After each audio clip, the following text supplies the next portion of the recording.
Hello and welcome. We are back at All for United, live into your living rooms, and as you can see, we've got a newbie alongside me today, along with a regular in terms of Beanie.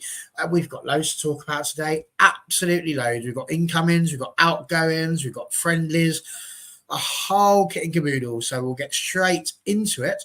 We would, of course, say hello to everyone that's here. So, Beanie, how the devil are you, sir? You okay? Yeah, I'm good. Nice to see United get a win as well. Even though it's a friendly, it's nice to see United get a win. Yeah, all good. Always nice when United win. There's no doubt about that at all. And of course, making his AFU debut just to my left here is Darren. Darren, how are you, sir? Everything okay? Are you good? Yeah, I'm really good. I'm actually enjoying pre-season so far this year because we're doing things the right way. It's not stressed. I'm like very prepared for a stressful summer, but it's quite nice, isn't it? It's weird, isn't it? You're sitting there just wondering what's going to go wrong. It feels like it's going too well. But Darren, we like to ask this question of anybody new that's come in. Tell us a little bit about yourself in terms of how you got into supporting Manchester United and how your love affair with this wonderful club began. I'd love to sit here and say that I had this amazing story about how my granddad and my dad, you hear so many of the stories like that, but honestly, I don't have a story like that. For as long as I can remember, I've supported Man United. I don't know if it was something that was forced upon me as a toddler and it just stuck. I don't know if I was drawn to the colour red, the idea of being the Devils. I don't know, but then as I got older, I started to learn our history about the Busby Babes and the Munich Air disaster and start to see, as I got older, some of the stuff that we did in the early 90s, and I just fell in love straight away. But yeah, I'd love to say that we had this amazing story, but I just don't. It's as if I was born a Man United fan. Not going to lie, that sounds like an amazing story to me. That's how most people should do it. It's a one club person. That's what it should be. I can still remember having mates who supported Liverpool and then swapped over to Man City. It was hard times. Nobody went from Spurs to Arsenal, though. That was interesting. So much to talk about, but we're going to kick off, as we always do, with what's on the thumbnail, because Thursday night, we were given the introduction of a brand new defender, Leny Yoro, obviously just a day after our show when we'd sort of not really had too much time to go into the transfer rumours as such. Well, obviously, we've just seen Leny Yoro play in the friendly. We are going to get to the friendly game as well. But I suppose we have to kind of talk about the fact that he's done that, trained on Friday, and then on Saturday, straight into a game, and he looks like he's played for us for years, Beanie. Yeah, I mean, like you say, we'll touch on the friendly later, but you can just see he looks comfortable on the ball. I mean, what is he, 18? The biggest clubs in Europe wanted him. He obviously didn't make it shy that he wanted to go to Real Madrid, but United have got in there. We've got the business done. We put in a good offer for Lille. They wanted it, and Madrid just wanted him to wait, didn't they? I think they wanted to do another sort of Mbappe thing. You wait till January, we'll sign you on a free, and we'll save our pounds and all that. But now he looks like a very good player. I mean, I ain't going to sit here and say I watched Lille all year last year and I really know everything about him. But I've done a little bit of research on YouTube. I've looked in the places you can look at players, and he looks a very, very good player. He looks very composed on the ball. Looks like he's got a good pass on him, and we saw that today. I think we've got a real good talent there. Absolutely, we do. Benny's here. He's driving, well, not personally driving the coach, but he's back on the coach. He's one of the guys who's been to Murrayfield to watch that friendly live and in person. And have to agree with that. Euro was absolutely class for the first 45. Yeah. He brings up some players who we will definitely talk about also. Daz NT saying, that's all right.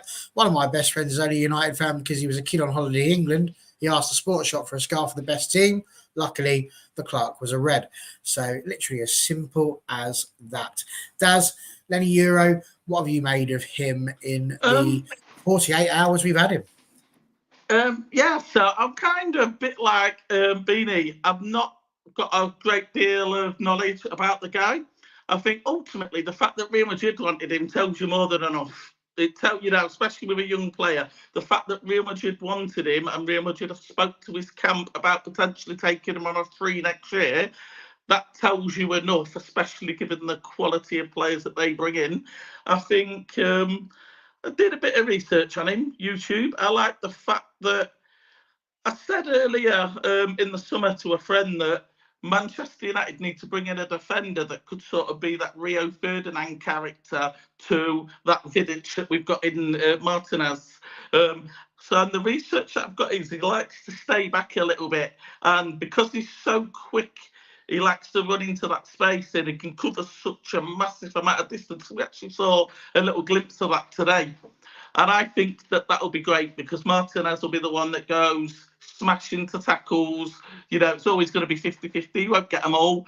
But to know that we've got that character behind him that can stay back and collect ultimately what's going to seep through that. But also, he's so good at passing. So he's sort of...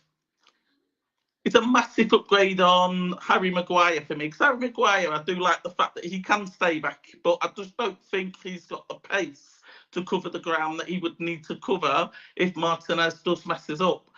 So it's great to know that we've identified the right defender, because I think that's ultimately been the big problem, hasn't it, with the transfer window over the past few years. We've said we needed a midfielder and we've brought a midfielder in. We've not actually brought in the right midfielder that suits the way the managers want to play. And I think we've identified that this time. And that's what excites me more than the actual player itself. That's interesting. It's a good job Dan's not here already, Beanie, because Harry Maguire's name's already been dropped. He'd have been foaming at the mouth, bless him. But yeah, we are waiting for Dan. We're hoping that Dan's going to turn up. He's at a family meal at the moment, so hopefully he will have finished his sticky toffee pudding and will be with us shortly. But if not, I'll just sack him later. It's not a problem. Simon's spot on it. I'll tell you one thing about him, not Dan. This is Leny. Of course, he will run all day, and that's half the battle. And Beanie, that's kind of what we saw today. We saw simple passing. Daz mentions the pace, which is something that we've definitely seen. There was simple passing. He was getting himself up the pitch. He was defending well. There was the moment where he sort of laid off a pass in the hope that Johnny Evans was going to run onto it, and just nobody went to the ball, which was a little bit of a miscommunication.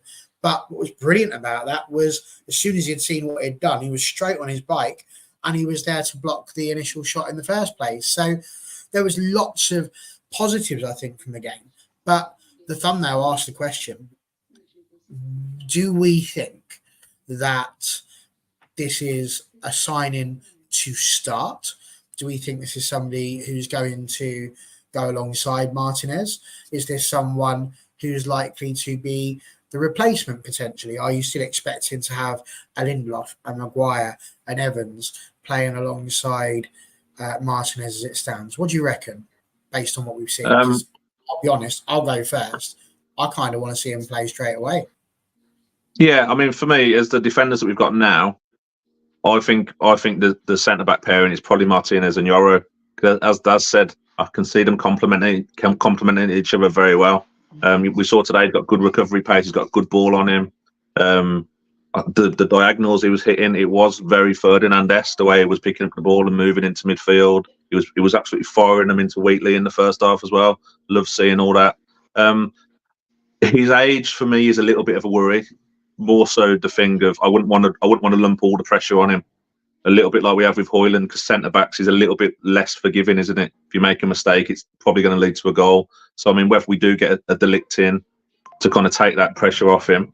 But yeah, as it stands at the moment, I'd have no problem going into that Fulham game with him starting. Well, Daz, for you, where would you stand on this one? Because he played 60 games. Oh, I haven't finished yet. Old type. He's done 60 games for Lille already last season, and he was in the league and team of the season. So he looks like he's ready-made to come in and play. I think he's 100% an upgrade on what we've got. And that's 100% an upgrade on what we've got, especially with Varane leaving the club.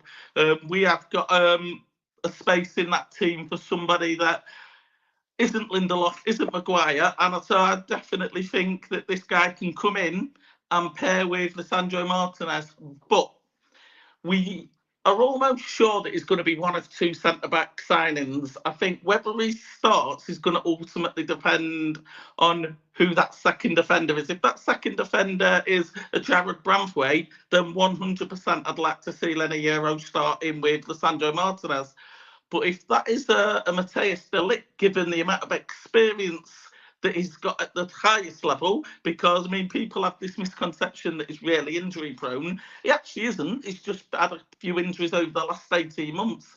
His career in Holland, his career in Italy, his early career in Germany was actually quite injury free. It's only actually been this last, maybe since COVID, that he's sort of been picking injuries up. So maybe he isn't injury prone, but he's just going through a small, period in his career where he's picking a few up. I would like him to be the starting defender if we bring him up, and then say to Leny Yoro, there's a space available, take one. And then you're creating competitiveness for one position. Everyone wants to play that position. Everyone's trying up. Ultimately, we also know that Lisandro Martinez is going to get injured. And based on his recent injury record, de Ligt is going to get injured. So there's no reason why all three couldn't play an equal amount of games. Or the option to go for free at the back, because that seems to be an option for quite a few teams at the minute. I mean, we saw England resort to that in the Euros. Maybe, we're looking to do that, to then see Delo and Shaw play a lot higher in the pitch. That means we've got three then that could, we're all happy to start. See, I see a lot of people mention about going three at the back. I just don't think we've got a team that puts itself into that sort of position, purely because what do you then do with your wide players? You've got your Anthony, your Ahmad, your Rashford. All of these, you're never going to believe it. Hang on a second and just double check, make sure it's true. I think I think he is. One moment, he's just picking his nose at the minute. Here he goes. There he is. He wasn't really picking his nose. I lied. Dan. Good God, man. We thought you were disappearing. You okay, sir? Yeah, kids, traffic. Well, bless you. Good to have you here. You've not missed a huge amount. We've just been talking about Leny Yoro and Dan meet Daz meet Dan. We are talking about whether or not we think Leny Yoro is bought as a starting defender, if we think he is someone who will be one of the top two players in that position. So where do you sort of stand on the whole Leny Yoro signing? Best player in the world. No? Did we not watch him today? Absolute worldie. No, I think he's going to be sort of a player that plays a lot, but is still making appearances from the bench and stuff, depending on who we sign. I very much think Lindelof's going to go. Maguire will probably go as well. It has been a while, to be fair. I've missed a few shows. So I think he'll get plenty of minutes and he'll be trusted by Ten Hag, but I'm not convinced he'll be a starter. He's still only 18, so we've got to give him time to adapt. We can't do a me and put the world on his shoulders. But yeah, I think he's going to be a really good signing. He looked really promising today on the ball, and from what I've seen of him, he's passing out from the back's really good. Tends to pick the easier pass over the more difficult pass, but can do the more difficult pass as well. He's a very interesting one. Simon's been bigging him up. He's gone from how old is Rooney when he first played his first game for United? Age means nothing if he's ready. And now he's on to, but who you're playing? Which is, I suppose, what we expect from a Man City fan, to be honest with you. He can't constantly be nice about us. But, you're right. It was Rangers.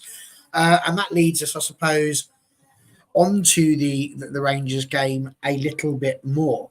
And it was very, very interesting. I mean, he had a superb challenge, did Leny, when he went up against Dessers, ran about 15 minutes into the game. And it was a very good, strong challenge. But I thought there were a lot of players that stood out in this game for me. I thought Ahmad was absolutely superb in that first 45 minutes. And for me, was player and a half. So I would be expecting to see him starting a few more games next season. But it was also good to see Jadon Sancho on there doing good things. Again, yes, we know, Simon, it is only Rangers, but again, really good to see him out there on the left playing seemingly with a smile on his face and showing a little glimpse of that ability that we know must be in there somewhere. And also even Mason Mount, without having a superb game, just did his job, but again playing in the 10 position. Was there anyone who stood out for you, Beanie? In the first half, I thought there was quite a few. As you say, Ahmad's probably man of the match for me. I mean, I know it's hard to judge on they only get 45 minutes, don't they? But I thought he was the standout in the first. Took his goal well, tracking back, defended really well, which is maybe something he's not massively known for. But I thought he did that very well in the first half. I thought Wheatley maybe should have scored as well. He took some good positions, headed on quite well, so he's sort of connecting the play up well. In the second half, I think I messaged you during the game. In the second half, for Amas, there's just something about Amas that just looks like he's going to be a very, very good player. Collier in the first half again, I thought was good. It was nice. They just looked more solid in this game. Rosenborg game, they were all over the shop, but they just looked a lot more solid in this game. So there's definitely bits to sort of get your teeth into, I think, with it now. Yeah, it was definitely interesting that you mentioned that about Ahmad having something about him, because Ten Hag spoke after the game as well and made it incredibly clear that we need to look at Ahmad differently this season. He's had times when he's been injured, he's had times where he's been on loan, but now he says this is his season. So to start the way that he has started, they're positive sounds coming from the management there. Daz, anyone that stood out for you, sir?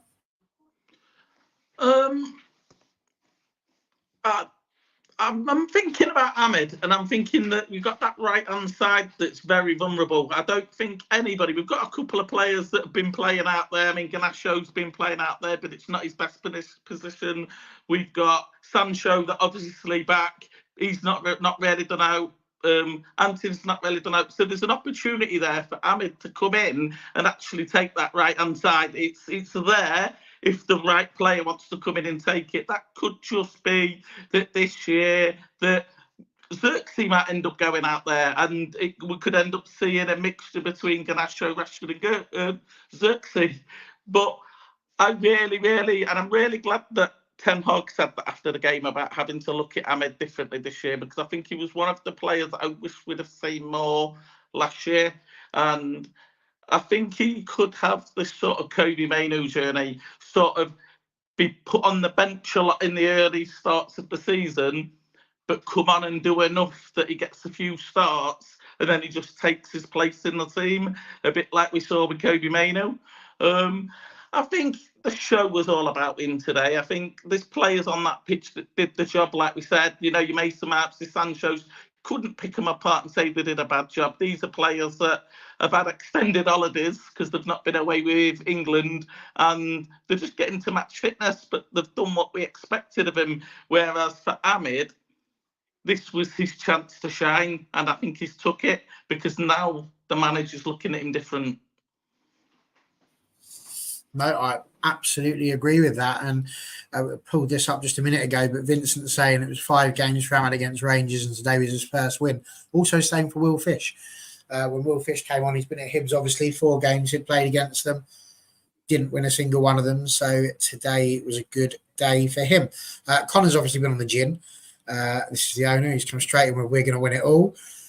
We've already won it all, mate. We've won the lot. We're the famous Man United, and we're never going to stop. So just remember that. And, well, there we go. I hope you talk about the English team that played today and not the Scottish one.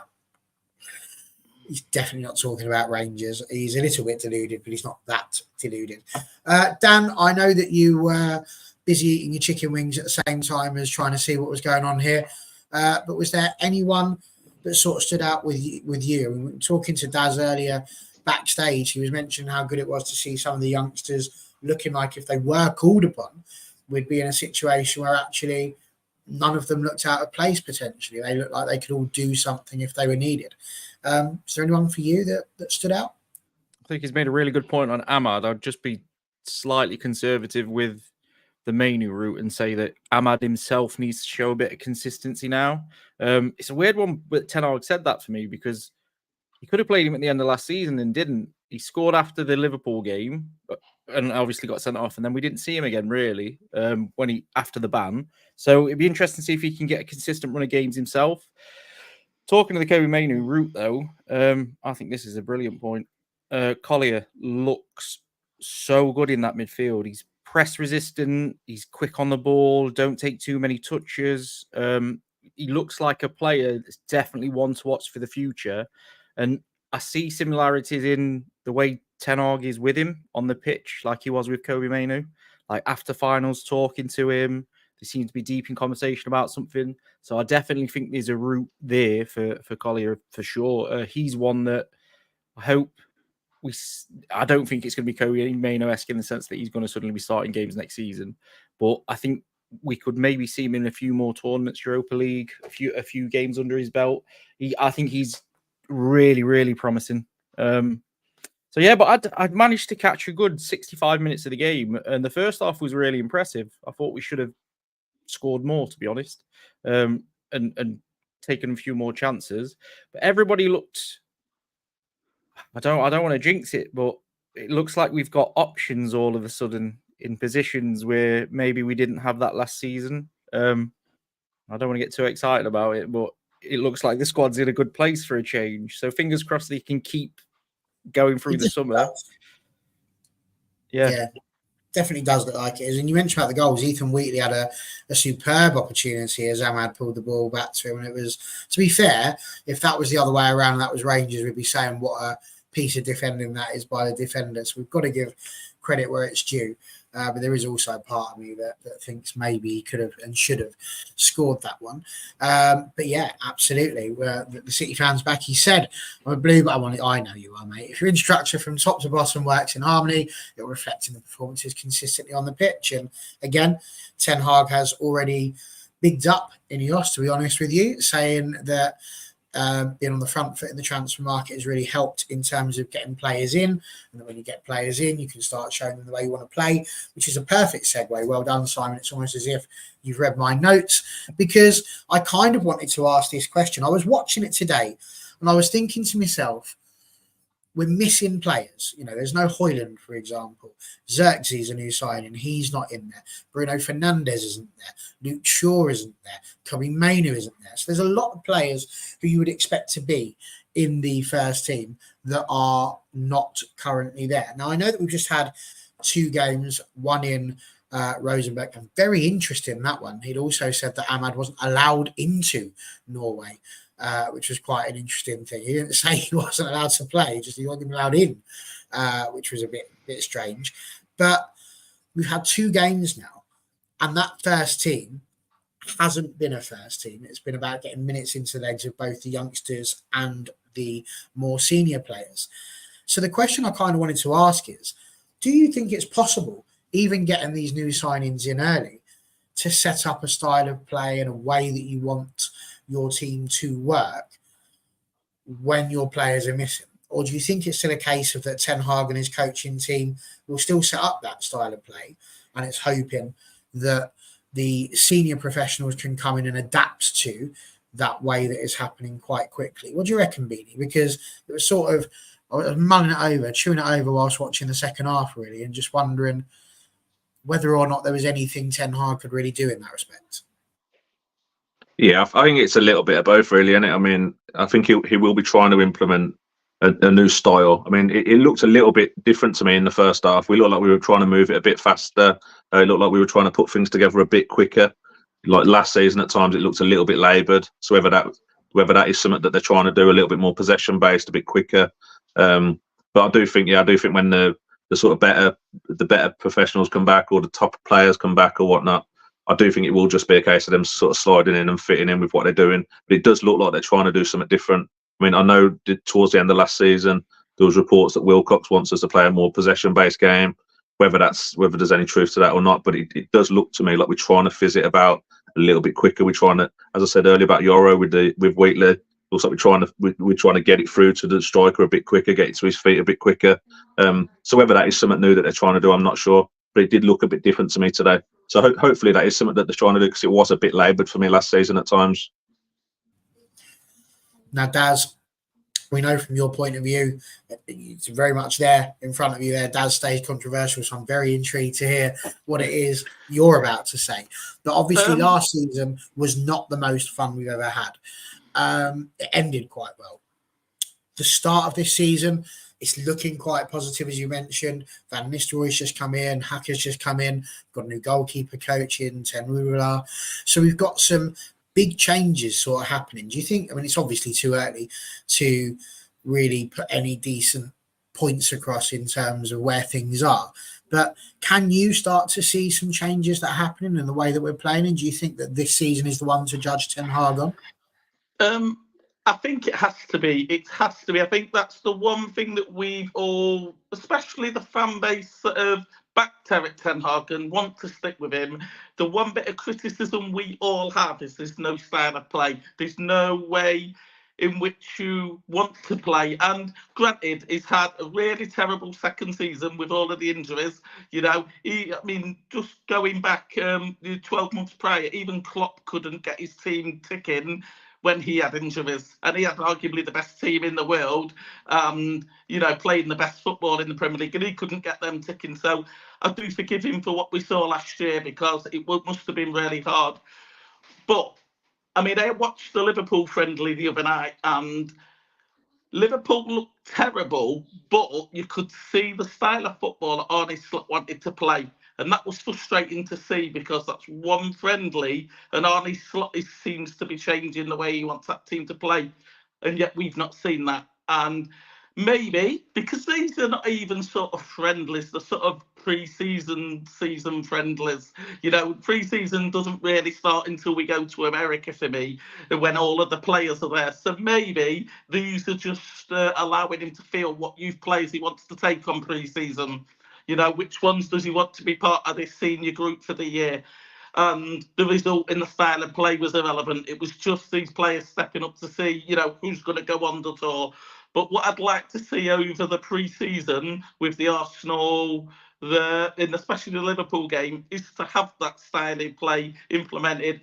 No one's expecting this to be perfect in one season, but so long as we can see that style of play start to come out, whether that's possession-based, whether that's high intensity, he's got the players there now and the options to be able to start to implement something. Because ultimately, we brought him to Man United because of the style of play that he had. That is what attracted him to us. Very true. And I mean, Dan, Stu would be chewing me out right now for using words such as style of play. But I do fundamentally disagree with you. There are styles of play. There are ways in which you want your team to perform, even if it is just about your basics. What do you do when it's a corner kick? What do you do at certain times? You're not going to want to do the same corner kick routine each time. When you're taking a goal kick, you're going short, you're going long. When do you go short? When do you go long? Do you press? Do you not press? When do you press? How do you press? Are you doing a short press? How is it that you want your team to perform? We've mentioned this style of play, and obviously Daz has mentioned that the pre-season really doesn't start until America, not because America's a great, wonderful place where all football is wonderful, but purely because that's when most players are going to be available, and we'll start seeing a bit more the team that Ten Hag wants to put out. But we are going to take some young people on the tour. We normally do. So whilst talking about the style of play question, are there any youngsters specifically? You've mentioned Toby Collier, but Joe Hugel obviously on the score sheet today. Maxi had a superb pass through to him, the pair of them playing at Altrincham in the past as well. So they've got quite a good link up. Are there any players that you would be intrigued or inclined to take on tour? See, this is the frustrating thing for me, and I do agree with what we're saying in style of play, and we've not seen much of it last season, but if I can cast your mind back to last pre-season, we started pre-season really well. The football looked really good with the second string and the youth. The first team players came back in, and that football disappeared. So if that was to then happen again the American tour, the football got worse again. There's got to be questions over the players that they can't implement what he's asking them to do. And I think it's a mixture of some of the players maybe can't do what he's asking, and some players can, and you end up in a mishmash and you don't know what's going off, and then he's just picking the best team because of individual moments, which we found last season. So I'm hoping that we have a better preseason this season, but then at the same time, if he sees some players in this tour that he doesn't want, that the club should swiftly move them on and give him a fresh sort of outlook. For me, the youth players, they've got plenty of chance with him from the look of it. He's brought several youth players up and give them a chance. But the two for me is Collier and Amas. I think they both look like they could perform for us.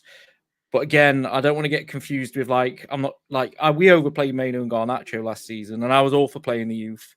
We need to have that mixture of experience and young talent. So you don't want to put too much on Harry Master Soldiers, as he's 16, 17 now. And Benny will tell you that from last season, the under 18s and the under 21s are trying to play a style that's similar to what he wants the first team. So the step up is not as big in terms of transition of formation, etc. And the players understand what they're doing when they come up.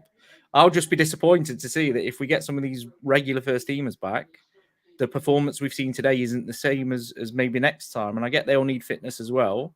But then do we start questioning some of maybe the players that are coming in, who you would expect to be the more influential players?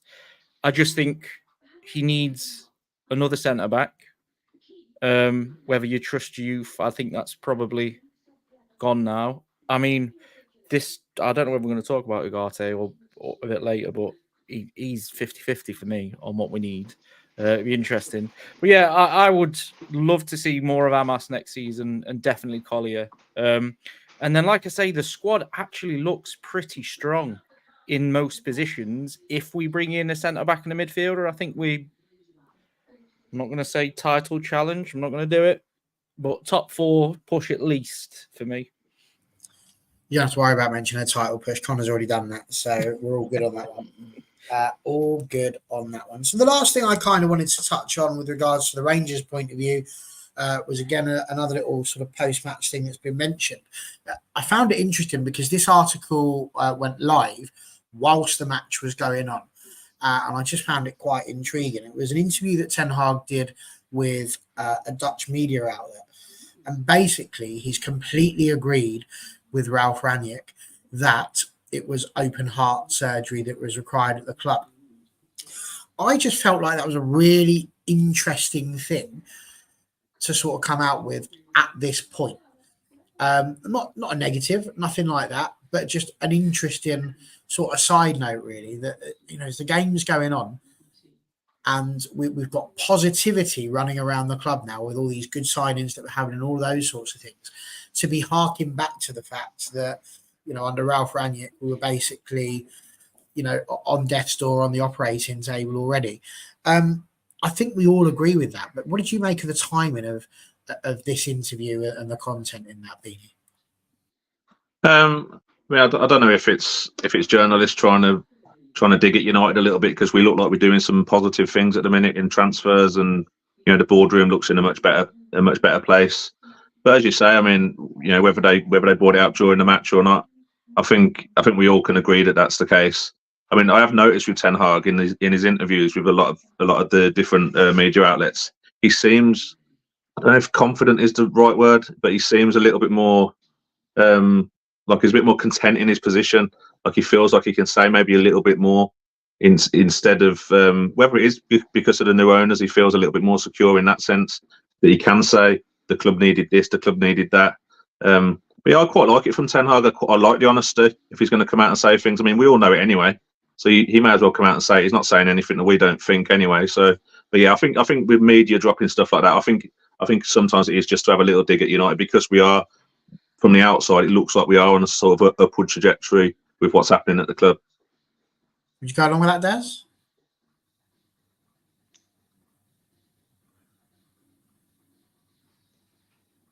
That was Daz. Sorry, just in case. So Wendy, I thought you went through.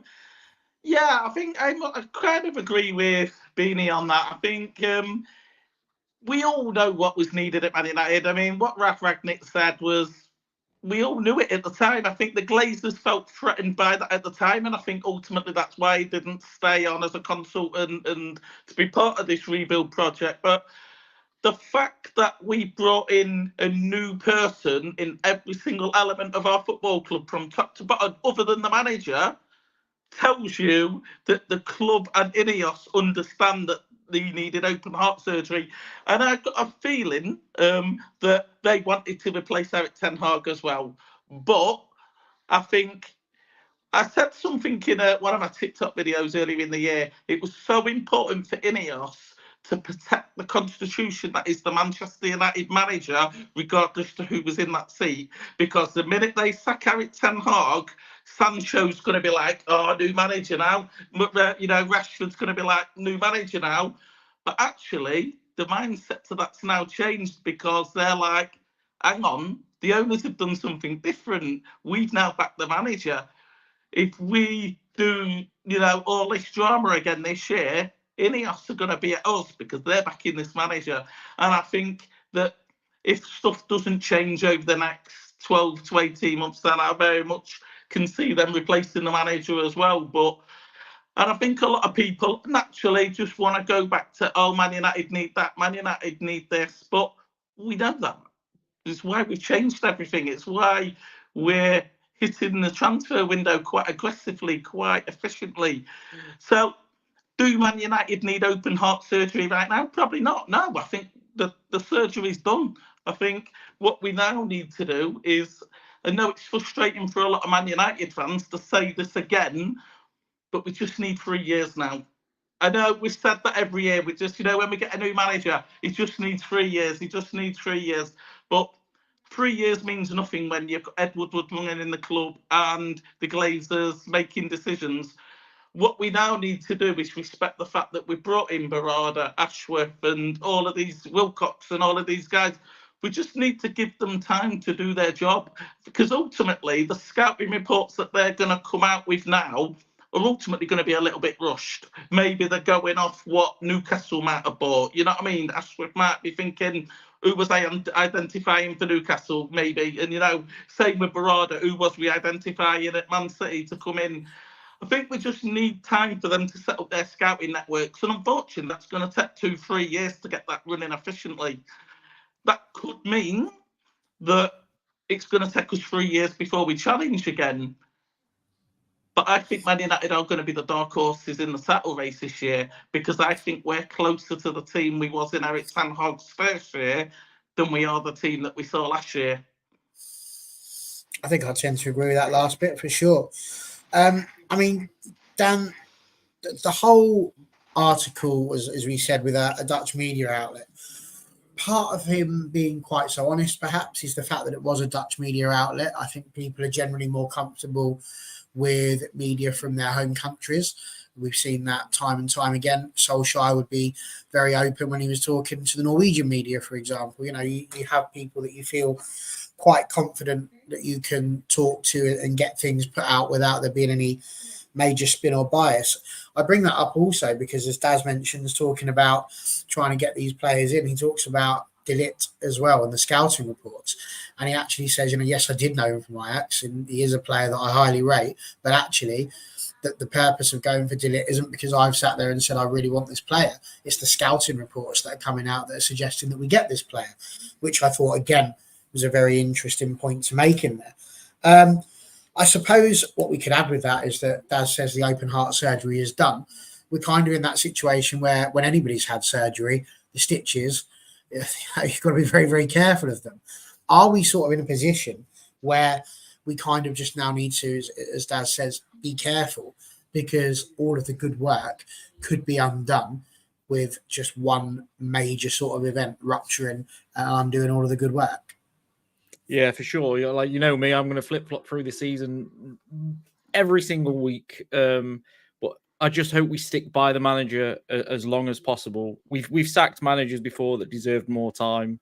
Ten Hag deserves more time under this structure. So we just need to stick at what we're doing. The thing I would say is you can see the club are sort of preparing the structure. So it doesn't really matter who's manager. Even if you're backing them, they're going to get a structure in place where it's all in line, and the next manager should be able to come in and do what Ten Hag's doing. The same as how Liverpool's tried to do it with Slot. The style might change a little bit, but it's not going to change huge, because that's why they set up the under-18s, the under-21s, to do that, so it's seamless. We spoke at the end of last season about should they just leave Ten Hag for the 1 year, or should they extend his contract and show a bit of backing? And the reason why I think they did the contract is Daz is spot on for the likes of Sancho, for the likes of, I'm not going to say Rashford because I don't buy into all that stuff. I think it's a little bit forced towards Rashford. They put a marker down to say to the players, look, he's going to be here for at least another 2 years if this goes well. If you want to be a part of that, you come back and you apologise, or you come back and we get this stuff under the rug. And then even players like McTominay and Maguire will now be thinking, he didn't fancy us last season, even though they was absolutely excellent for us and outstanding performers in the season. They'll be thinking, do you know what? He didn't fancy us last year. They brought in an 18-year-old centre-back. McTominay looks like he's got offers. It looks like we're going for Ugarte. So maybe they'll think, right, we'll move on seamlessly. We'll go to Fulham, we'll go to West Ham, wherever. So it's just setting it's strange to see. I'm sure we're all quite surprised seeing the club move in the right direction for a change and doing the right things. And even stuff like the De Ligt, it looks like the De Ligt rumours and signing was very much can we force Yoro's hand a little bit? If not, we'll go get De Ligt. If we've got options, there's not just, we want Anthony. No, you're not having him. All right, okay. Actually, we'll give you 75 million for him now because we've got no other backup, and this is the one that the manager wants. There's options, and imagine if we don't get Ugarte, we'll go for somebody else. And if we don't get them, there's somebody else. And there'll be a point, like with the Branthwaite deal, it's too much money, we're not going to pay it. So we walk away, and that is just strengthening the club's position going forward. And it's acting like a big club. It's taken far too long to do that. So I think Ralph Rangnick was spot on, but like you say, if Ten Hag loses the first 5 games of next season, there's going to be clamoring from all sorts of social media platforms and media that Van Nistelrooy should take over, for example, and it will go downhill really quickly. So hopefully the lads start strong and the season starts well. I agreed 100% with what you were saying right at the very beginning there. And what was lovely to see, as you said, Branthwaite, De Ligt, of course, Yoro now. There's been lots of names going out there. You think about previous years, it's just been De Ligt. It's just been this player. It's just been that player. Constant just chasing after a particular player in the hope that they're finally going to turn up. So, yeah, I think that's fair enough. And again, Daz mentioned earlier on about did they want to get rid of Ten Hag? I think from my point of view, maybe they did. But a lot of what they've come out with publicly is to say straight up, actually, it's not the manager that's the problem. It's everything that's above. We've got to sort out what's above first. And I do believe that they when they came in, they did that, what any good manager should do, what any good owner should do, which is to come in and just watch and just see what's going on. And they looked at that. They did their listening exercises, saw what all the problems were. And I just think that from that point of view, they just went, you know what? It would be a lot easier if we just sort out the people at the top and like you say, give a bit of support to the manager, because ultimately nobody could be successful in this environment. So now it's a case of giving him that chance. But like you say, the drama that you've got with that is that 5 games in, are we going to have the same problems? What's NT saying here? I think there are people already think that Ruud is brought in to replace Ten Hag. And of course, if it goes wrong for Ten Hag, they will all pat themselves on the back for being right if Ruud takes over. I mean, listen, it's possible. And again, there's lots of conversation about Van Nistelrooy turning down other offers. You do wonder if maybe there's been a bit of, job could be yours, wink, wink, nudge, nudge. But, that would be going down a rabbit hole that I don't usually go down because I'm not that type of guy. So who knows what's going on with that. Now, speaking of rabbit holes, boys and girls, it's time to talk about some stuff that we don't usually talk about. Hello, John. How are you? Dan's just taking control of all of the messages at the moment. So just playing about, pushing a few buttons, remembering what they do, I think. So it's lovely to see. Well done, Dan, for getting involved. We're going to talk about a couple of things, but I'm going to come back to you, Dan, immediately for this question, because it's somebody who you and I have spoken at length about when we were talking about the left-back situation. Because obviously for all the incomings that have been going on, there's been outgoings as well. And Alvaro Fernandez has obviously made his loan with Benfica, now permanent. We haven't yet got another left back other than the fact that Malacia is back training, and of course we know Luke Shaw competed in the entirety of the European Championship final. So we know that these players are there, but we also know, as Daz mentioned earlier on with a couple of the centre-backs, that both of them like to lie down on an injury table every once in a while. Do you think it was a good idea to make the Fernandes deal permanent, and do you still feel like we need another fullback? I was a little bit worried about that, to be honest. I saw rumours at the end of last season that people saying that Benfica wasn't going to take him. And at that point, he'd already triggered the clause that he was going to take him because he played 50% of the minutes. So I didn't understand it myself, but he looked like such a good player. He went on loan to Preston. He earned his stripes in the Championship, got player of the season, came back. He really looked like everything we need. And honestly, I think if you asked Ten Hag to go back and look at a mistake he made last season, I think letting him go in the January was probably a mistake. We should have probably kept him and had the left back for the season. It's just question marks at left back for me. If Luke Shaw stays fit, there's nobody better. But he just doesn't stay fit. Malacia is sort of an enigma. I don't know whether he's good or not because I can't remember the last time I've seen him play football. Amas is too young to be starting games week in, week out. So I'm wondering if we may see like a versatile signing at some point that can play across the back four. If Wan-Bissaka was to go, maybe a player that can play right and left back. And we obviously know Dalot can do that as well. So maybe if Wan-Bissaka went, we're bringing another right back, he might see us as covered for that position. For me, the success of the season, and Tone's going to love me for this, will come down to if Shaw's fully fit or not. Because if Shaw's fully fit, we are a different animal. Whereas if he's not, we might struggle a bit more. But it's definitely a position of concern because of the injury records.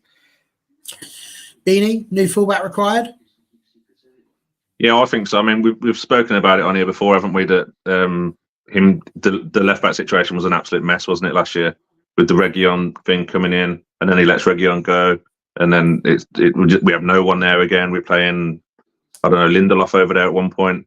I mean, hindsight's a great thing in that, but that should be Ten Hag's job, and it's to see sort of 10 miles down the road and what could happen sort of thing. Fernandes was a good player, and I don't doubt that he will probably end up going to a better club than Benfica because he looks a good player.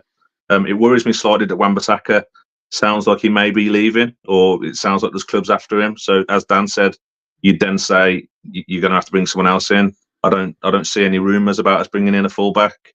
But I think we saw with England in the Euros as well, a fit Luke Shaw. He's just so good, isn't he? I mean, we had Trippier out there with England and it was a disaster. And then you put Shaw there, he's doing all these runs and he's got so much in his locker down the left. He's just a totally different animal when you've got him there. But yeah, it worries me slightly. But as Dan says, if you can keep Shaw fit, whether you keep him fit now for the whole season, I'm not so sure. But I do think that's an area we probably do need to strengthen, yeah.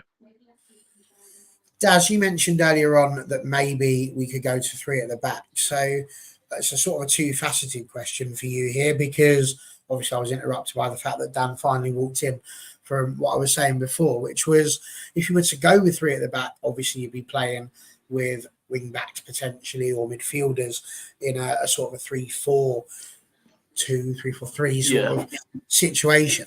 But what I was getting at was that a lot of our players that we have will also play on the left or the right of the striker, unless you sort of go for a two. It would be a very interesting way of trying to jiggle the players around into putting them there. Do you think that a fullback is maybe not as important if we were to have people like Anthony, Rashford, these type of players, Ahmad even, playing on the wings as the effective sort of wing backs? And do you think they could get up and down enough to do that? It only works for me if you know you can rely on your defensive midfielder and your central midfielder, because ultimately one of them is going to be that fourth defender. So for me, that, you know, in an ideal world, seeing the squad that we've currently got, Casemiro would be that one that drops back into that four or just above the three to allow them wingers to do what they've got to do without the pressures of having to come back. I think with the wingers we've got, I mean, the wing backs we've got at the minute with Dalot and Luke Shaw, when they're fit, I very much think that they're good enough defensively. to play that role, and I do think they're more than enough competent going forward, especially Luke Shaw, because he unlocks so many different plays for whoever, and he can overlap when needed as well. But I mean, we saw him in the Euros where he didn't have that Marcus Rashford in front of him to overlap, and you could see that he wanted to overlap, but he couldn't overlap Foden because Foden doesn't play as far out as Rashford would. So you see him playing that link-up play with the midfielders a little bit better, and I think that really suited him. And the one thing that Luke Shaw has taught me, especially when we put him at centre-back, is these players are more adaptive than we think. I think we saw that with Luke Shaw when we had to bring him to centre-back. For me, he looked like a natural centre-back. But, you know, and I think if we played three at the back and we can make sure that that defensive midfielder and that central midfielder is so solid that we know that we, in a lot of ways, we don't need your Sancho and your Marcus Rashford to play defensive duties because your midfielders are going to cover them, then 100%. But maybe this is just where we look 18 months down the line to say, actually, this is the way we want to play. Unfortunately, we don't need these players in that team. So if the right offer came available for Sancho, we're going to take it. If the right offer came available for Rashford, we're going to take it. I think we're going to see a shift in the next 18 months. I think, you know, when through the 90s, we saw the 4-4-2 being such a massive way that we played. And that sort of went into a hybrid 4-4-2 and then into a 4-3-3. We're due another formation change in world football, in the Premier League especially. And I think this year we're going to start to see it. Whether that will be three at the back, whether that we start to use the Ralf Rangnick, the 4-2-2-2, or whether we move that into a 4-4-2 that looks as a 2-4-4 in attack. I think we are due a change, and I think Erik ten Hag, knows that as well. And I think this is why we've not gone in for a wing-back. I'd like to think we've not gone in for a wing-back because he feels he doesn't need one. And the only reason that would tell me that is because he's going to go for three at the back. I could be wrong, but I just think it was the one position that we all said this year as a United fan base. Luke Shaw can't be trusted to play 38 games a year. We're not sure what's happening in Malaysia. You know, most of us was unsure whether he was still alive at some point last year. We know that Delo has been good in the last 18 months, but prior to that, we was all unsure whether he was the right man to be at the right-hand side for United. That's why Wan-Bissaka was brought in. Wan-Bissaka's defensive duties are fantastic, but he can't go forward. So on paper, we need another wing-back. The only way we don't is if we're having a change in formation, and actually they're not going to be as important as we think they are. It's quoted the night that there. Wasn't even sure if he was alive at one point. Brilliant. I think it's a really interesting one because, again, it's the bits above it. I can see the three at the back. It's just where you go that. If you've got 3-4-3, like you say, where does Bruno go? You know, he's not necessarily going to be able to play his usual position. So there's going to be, you can still get your wide players in, but Bruno's not going to be, you know, a 6 or an 8 sort of position. So would that then effectively become like a 3-3-1-3? You know, that's what I mean. It's a very interesting point that is raised. So it'll be interesting to see how that evolves. Now, he's up there. Well, he is on mine, but he's not on yours. But he was very much in the title. We have, since the year 2022, barely breathed a word of this man because he's not really worthy of the column inches. And I've deliberately left it at 55 minutes until we get the opportunity to talk about him. I was thoroughly delighted to finally read the news that a certain forward for Manchester United who has been on loan at Getafe has finally been sold to Marseille. Now, if you take the football side of it, he had 129 appearances for Manchester United, scored 35 goals, and was, without question, one of the most exciting players that we've seen coming through the system. Unfortunately, he didn't have the decency to go alongside that as well. I don't really want to get into a conversation of are we going to miss Mason Greenwood, but I was very intrigued, and I think this is a talking point that I would like to go into because I feel it's a conversation point that should be brought up.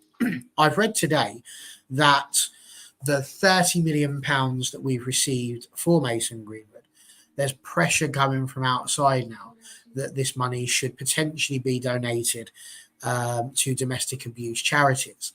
And I'm torn, lads. I'm torn because I can see the point. I can see what people are trying to make.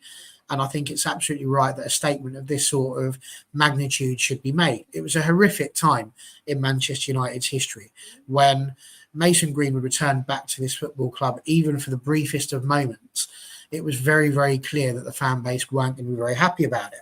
But having said all of this, we need to be very aware that the person that perpetrated this was Mason Greenwood, and he has already, allegedly, got away with it. So as a result of that, should Manchester United be in a situation where, having had to pay the guy, they suspended him as soon as it happened, he lost his sponsorships and all of those sort of things, but Manchester United had to continue paying him. They eventually sent him out on loan. Now, I've had massive arguments with friends outside of this channel as well, because United is a business at the end of the day, and they've got money that they need to recoup, and we are already in a situation with FFP where we are struggling and need a bit of a change about. So that £30 million could be a very helpful thing in the regeneration of Manchester United as a football club. There's been a lot of talk about this. I'm really intrigued as this in a topic. So I want to kind of hear from you guys what you think. Do you think that the money should go to it? Should a part of it, should we maybe make a donation? Or are people being a little bit disingenuous to a football club that ultimately, for the most part, did everything quite right and, looked after a man who was innocent in the eyes of the law and guilty in the eyes of morality? They were always going to be on a tightrope. And I'm just really intrigued. So I'm going to stop yakking about it now and see what you guys think and see whether or not I agree. So we'll kick off with Daz. Actually, I wanted to go straight in with you to see what your thoughts are on this situation. So without going into details, I built my social media platform to what it was based on the Mason Greenwood story because my opinion on it was completely different to other people's. But I think Manchester United, because you hit the nail on the head, we've done everything right. I think we have done everything right with Mason Greenwood. The one thing we haven't done as a club is come out and said that regardless of what happened with the police and the courts, Mason Greenwood was guilty. And we've not done that as a club. I think if we was to donate that money to domestic abuse, Manchester United could end up having some backlash by inadvertently admitting that domestic violence took place. I think, without going into the whole story from start, I think it's not a position Man United want to be in. I think they want it to disappear as safely as possible. As quietly as possible, should I say. I think they just want it never happened now. He's not our player, he's not our problem anymore.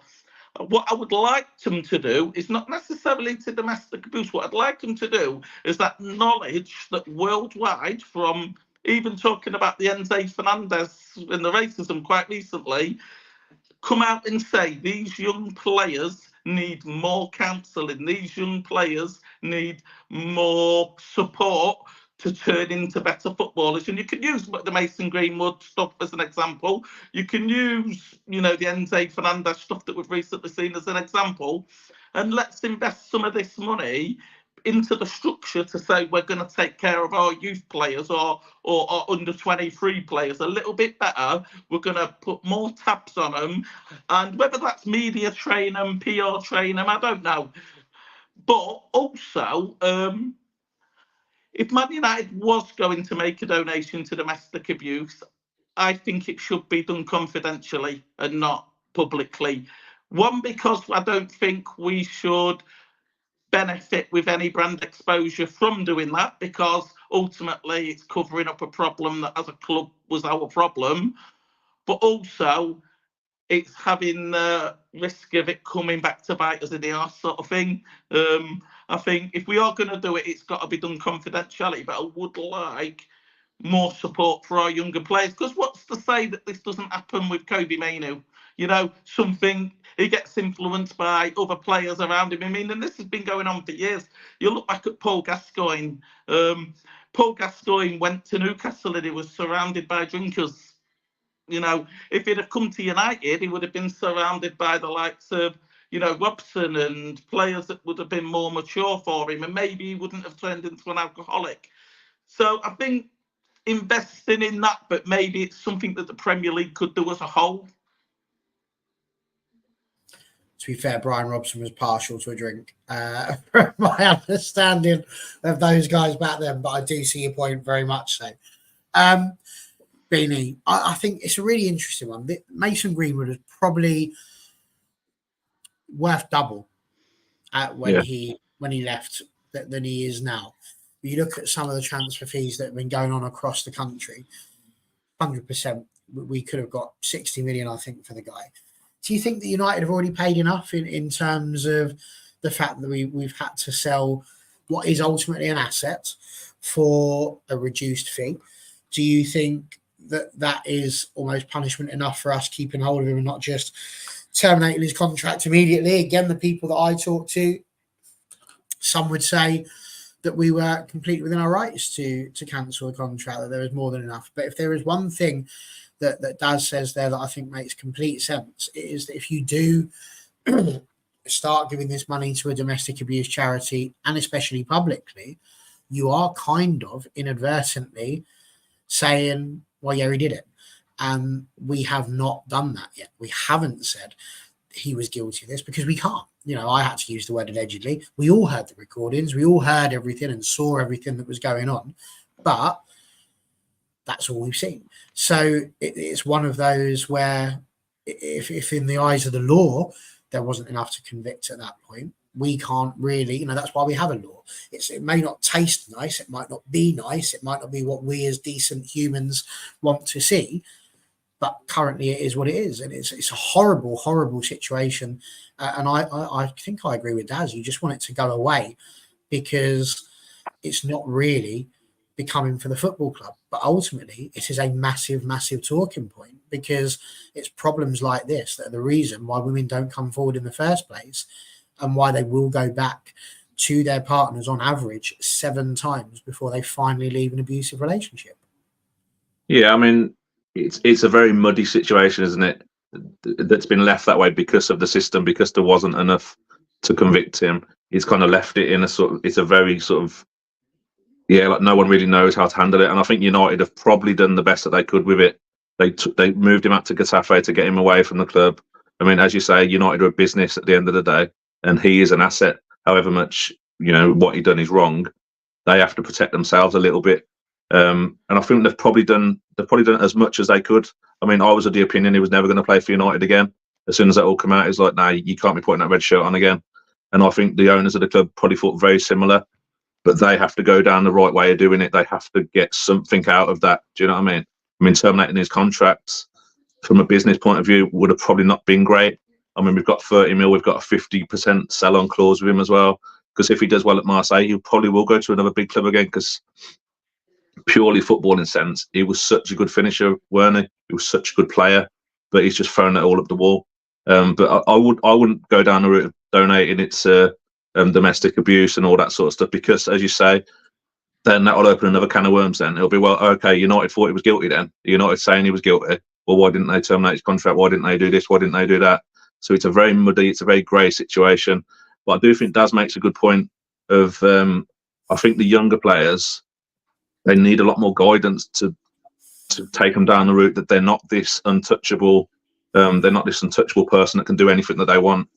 They need more help. I mean, you see Enzo, like Daz says, you hear what Mason Greenwood was saying to his missus. You're not untouchable. You have to act a certain way. You have to act proper. I mean, you hear Kobe Mainoo speaking. He sounds like a very well-spoken young lad, and let's hope that he stays that way and he doesn't get doesn't get taken down a route that maybe Rashford is. Maybe Rashford's around wrong people. And I think sometimes the young lads do need a little bit more support. But I think United handled the Greenwood situation probably as well as they could have done, to be fair. It was a difficult situation either way, I think. No, very true, very interesting. NT's weighed in on it. He says it's a tough decision. On the one hand, it's the club's responsibility for their players and staff. Us paying him is only honouring the contract that we offered him. But on the other hand, he agrees with Daz in the sense that the club have already made their position clear, and admitting wrongdoing now could get treacherous legally. But controversially, he says, we've handled it terribly and we should make it right, at least morally, and to show some dignity as a club. And I think it's really tricky where we are with this, Dan. We're looking at a club that, you know, has some very passionate fans, some very, I think, moral fans that want to see the right thing happen. Now, kind of where would you go with this one? Because it's a minefield. It's a horrific place to be sat in. And there are so many facets to look at it. Now, I'm not convinced that there are that many Manchester United fans that are calling for this money to be donated. I would think there are probably people from outside of the club. The Man United fans that you see on various social media are all coming out, as you do as a tribal football team, coming out saying, well, I suppose that the Liverpool Luis Suarez fee should have ended up going to charities to do with racism. I did see one rather tongue-in-cheek one saying perhaps it should have gone to victims of cannibalism, which is probably the only time I've laughed in this entire thing, to be honest with you. Where would you go with this? Because it just seems like whatever United do, they're sort of damned if they do and damned if they don't. It's a weird point to be at, but I think it's quite clear, to be honest. I know it's muddy and there's certain different aspects you can look at it, but legality-wise, the club have done what they had to do. There was no way they could break his contract, because if they did, they would get sued for millions and millions of pounds. There's no way they can donate it to charity in a public forum, because then you're accusing him of guilt. They can be sued. No, like either way. So, but on that, could they have? They could have. Surely they could have done the contract purely because he's brought the club into disrepute.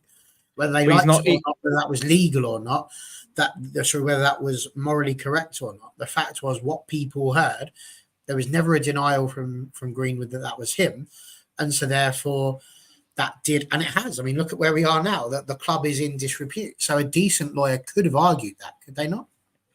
The problem is, legally, he was never found guilty. And then if you look at, if we take our minds back to the first time before he went Getafe, there was leaks that he was coming back to the club, and there was, I can remember the wording was something like, because of evidence found in the review. So they were suggesting there was some evidence somewhere that none of us have seen that exonerates him in some way.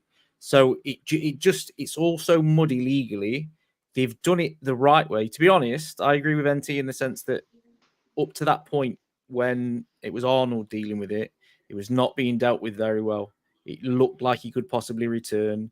It wasn't until the fans were in uproar a bit about that happening that they sort of U-turned on themselves.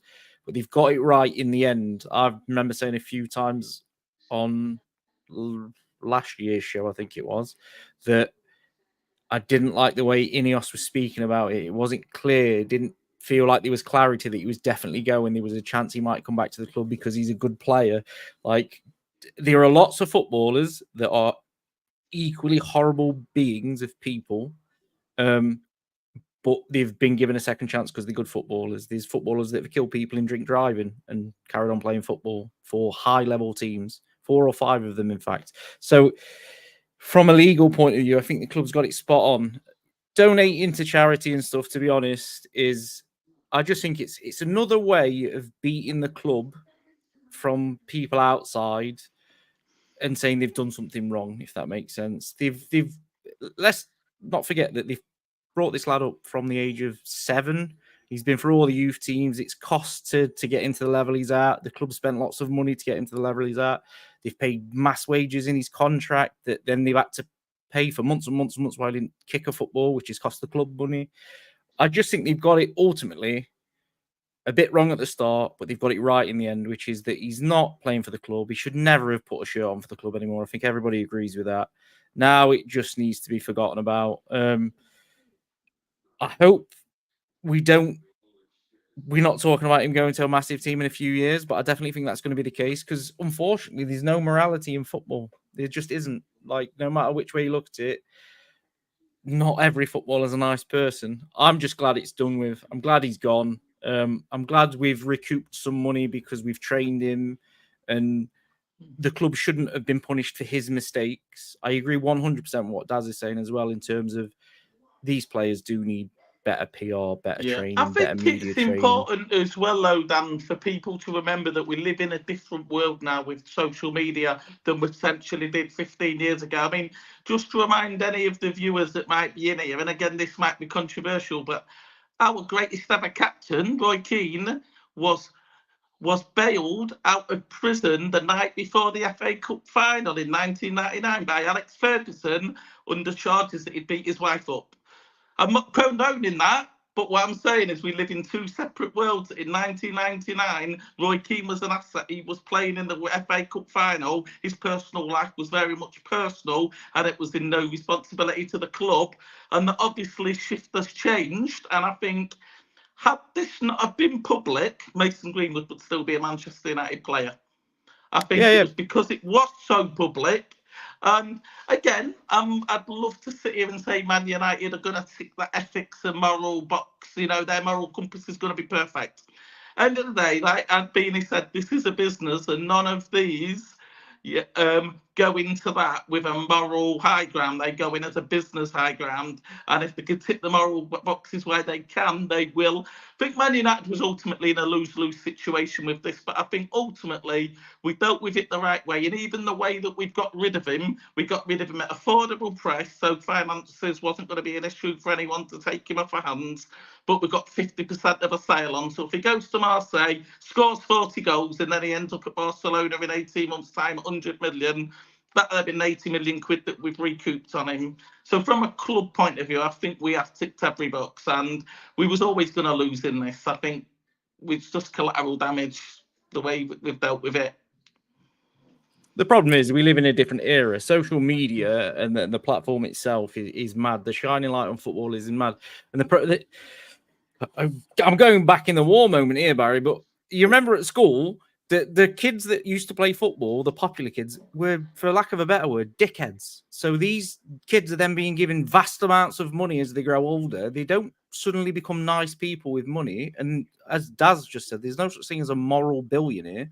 So it is sort of PR in a sense. I'm just glad we've got rock or hard place to the right conclusion, which is Mason Greenwood is no longer at Manchester United.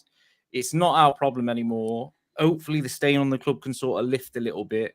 But Daz is spot on in the sense of we need to make sure that the players coming through have better stability and people around them, that this sort of stuff doesn't happen again. You can't change what kind of person someone is, but you can sort of help guide them in the right direction and hope you've shown them the right direction. I can always remember a story about Ferguson. A youth player went to him to ask to buy a house, and he said that he could only buy a house if he went to cook with the chefs at the club for so many months before he was allowed to buy his own house.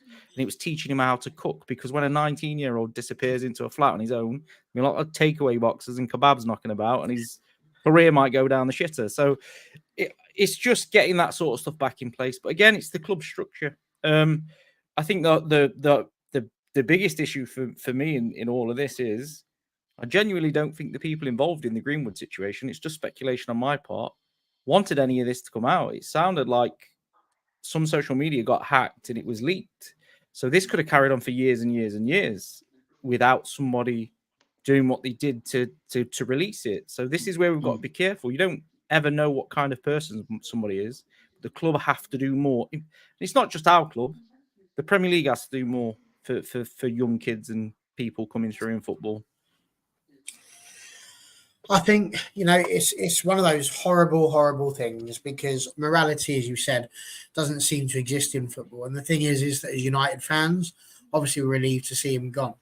But doesn't change the fact that for people that have gone through domestic abuse, for people that know people that have gone through domestic abuse, there's a reason why when you watch things like Emmerdale and Coronation Street and Hollyoaks, at the end of an episode, they might throw up, a helpline number for anybody that might have been affected by these sort of things. You're not going to get that in the Premier League. But there are people out there who will have been severely affected by these sort of things, and they're still in a situation where they know that, their life isn't necessarily at a place where they would want it to be, and they've had to go through some pretty awful times. But yet there are players out there who, as NT says here, that the audio and the video was there for people to see. And as a result of that, as far as the majority of the world is concerned, somebody who would have been found guilty in a court of law is still able to play football. But let's be clear, there's lots of players, as you just said, across the spectrum of world football who have had rape allegations, alcoholism, as you said, beating of spouses, all manner of things. Our most decorated player has been going through a court case for what feels like a ridiculously long amount of time as well. And it makes it really difficult because we're living in an age now where your morals do get questioned and where you are having to start thinking about these people as human beings, not just as footballers. And as you said, a lot of this does seem to be hidden quite regularly. So therefore, it's not right up there and in your face. This was.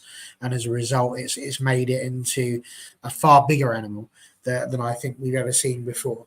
I think from our point of view, here at All for United, we're just incredibly pleased that we're not going to have to mention that man ever again. But what I will say, certainly from my own personal point of view, and so therefore as an All for United point of view as well, is that if anything like that has ever happened, still speak up. Don't let this sort of thing stop you from being in a situation where you don't speak up if something like this is going on, because it shouldn't happen. It's unacceptable that it does happen. And I just wish there was a bit more morality in the world than there currently is. NT, ending it there. We're seeing something firsthand is more visceral. Exactly. It's why sometimes we feel more connected and saddened hearing about someone in our community dying. Over 20 people in a country we don't know much about. Absolutely that. So it's a tricky one. It's not a very nice way to end a show, but that's what we're doing.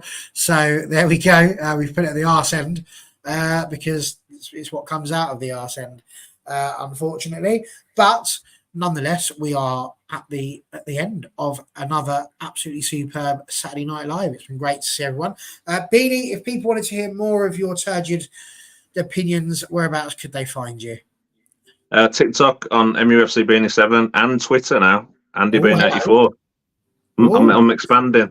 Say that again so people can hear it. They might be surprised by this. Where they can find you on Twitter? Andy Bean 84. Whoa, look at that. The Bean Empire is expanding, which is absolutely superb. Now, we found Daz over on TikTok because he's been I say collaborating, but certainly talking with Beanie quite regularly over there. Daz, you mentioned how it was that your account came about, but where can people find you if they wanted to hear more of your opinions and thoughts on United? Yeah, so I'm on TikTok. Obviously, if that's very controversial. Over the next year, I am moving this season into YouTube, and I think that's just because I prefer to make longer content, and I think YouTube suits that a lot better. But I think for me, it's just a tool. And I think, you mentioned you didn't want to end live today on a negative. I think the positive from this is I started social media up because I have ADHD and I found myself arguing with family members about football. And it was having a negative impact on personal relationships with them. I started TikTok to save my relationship with my family. So I argue with a screen now instead of physical people. Sometimes that does mean that I actually argue with people over online about my opinions. But it's a positive tool for me to handle my own ADHD. And I think anyone that's looking to try it, 100% go for it. And I'm always open to help people, create content. I remember when Andy was first making content, I said to him, just keep making it. Absolutely, and that's a very important point to make. And you know, you said there about it potentially being controversial and arguing with people. It's going to happen, but this whole point of All for United has always been it's a voice for the fans. You know, we don't necessarily go for controversial. That's not what we're necessarily looking for. But what we mean by that is we're not after clickbait. You know, we're not going to sit there and start. If we were, would have kicked off with a Greenwood thing. That would have been the thing that was in there. You know, Greenwood gone, all that sort of thing. It's not what we're about. Greenwood sent packing is what we went for because that was the tone of the conversation that we were going for. But absolutely, if you come on and you've got a different opinion, absolutely fine. Life is full of opinions. That's the whole point of it. But it's how you put those opinions across and not falling out of each other at the end of the day, because ultimately it is a game of football. And although it might be more important than life and death, there's still a nice, respectful way to do that, isn't there? So there we go. So brilliant to have you on. Excellent debut, Daz, and thank you very much for joining us. We hope to have one again. And Dan, lovely to see you back in the co-host chair as well. So yeah, superb. Excellent to see you all in the comments as well. Thank you very much for joining us. We will be back. We are planning for Wednesday, and I do believe, Beanie, correct me if I'm wrong, that we may have another debutante on Wednesday. Is that true? Waiting in the wings. Waiting in the wings, nailed in, locked down, ready to go. Who is it? I don't know. I've never met them before. It's going to be absolutely superb, and you can meet them too on Wednesday. So see you there. Take care, Dan. Bye-bye.